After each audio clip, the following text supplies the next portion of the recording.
Well, here we are again. Let me just say a couple of things this morning, and we'll take a couple of questions.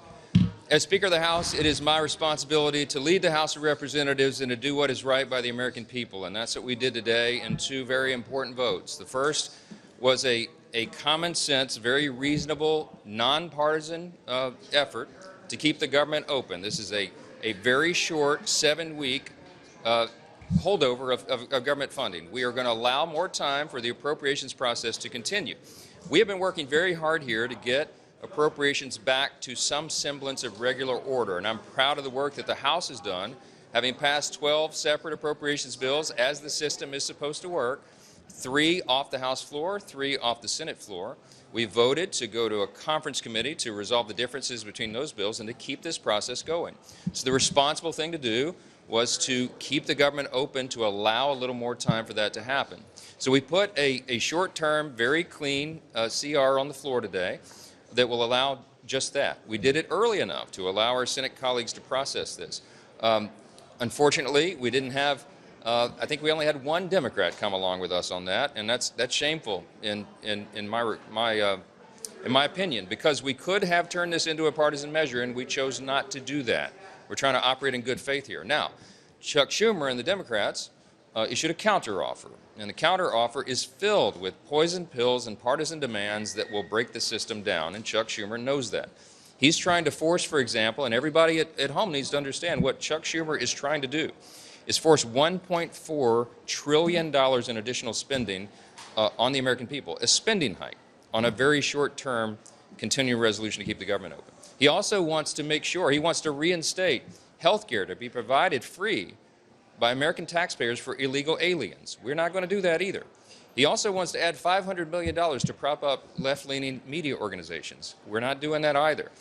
Chuck Schumer chose to try to make this a partisan exercise, and Hakeem Jeffries as well. And it's wrong to do that. And so if they choose to vote against this clean, completely nonpartisan CR, then they will be choosing to shut the government down, and they will owe the consequences of what happens following that. So I think it's a very shameful turn of events. I hope they do the right thing, and Schumer and the Democrats in the Senate have an opportunity to do that. Everybody in America can see what happens with it. The second vote we took here was also the right thing to do.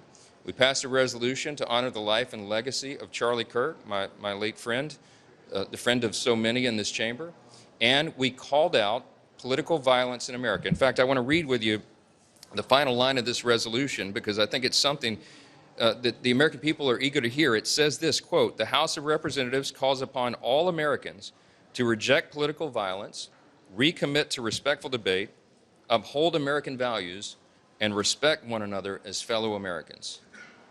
Sadly, a number of Democrats could not bring themselves to vote for that. You know, we have to let everybody make their own judgments about that. I just think that the resolution and the clean short-term CR were the right things to do today. I think it does right by the American people, right by our system, and I think everybody will recognize that. I'll just say this. The ball is in Chuck Schumer's court. I hope he does the right thing. I hope he does not choose to shut the government down and inflict pain unnecessarily on the American people. I hope that they will vote on this clean short-term CR so that we can continue the work to get our appropriations done. I'll take a couple questions. Yes, sir. Will you consider meeting with Schumer and Jeffries before October 1st, the shutdown date? And why haven't you done so far?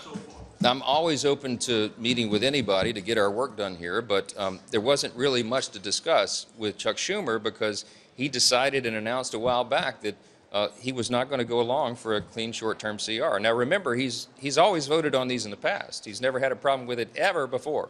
But now suddenly he does, and there's no rational reason for him to do so, so there wasn't much for us to discuss. Now I do talk with Hakeem Jeffries, the Democrat leader here, routinely, regularly, and he and I have had a lot of discussions about this, and I encouraged him to tell his folks that they should do the right thing so that we can continue in a bipartisan fashion to get the government funded. And they've chosen a different route, and I hope in the Senate they make a better decision. Yes, sir. In the event of a shutdown, are you open to negotiating with Schumer and Jeffries, or are you just going to wait out to see if they pass this? I mean, if Chuck Schumer's negotiation is that he wants to add $1.4 trillion in new spending, the answer is heck no, we're not doing that. And we're not going to pay for health care for illegal aliens. That's against the law. We're not doing that.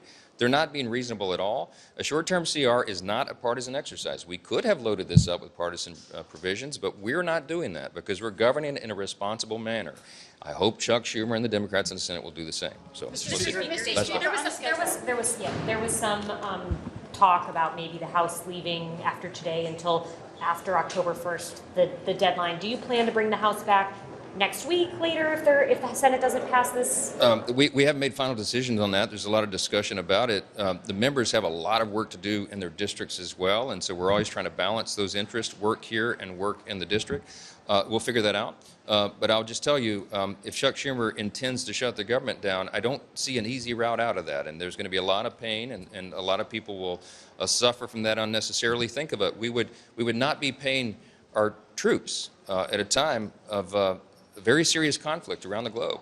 And we could go down the laundry list of things that would happen, and I hope they don't do that to the American people. Thank you all so much.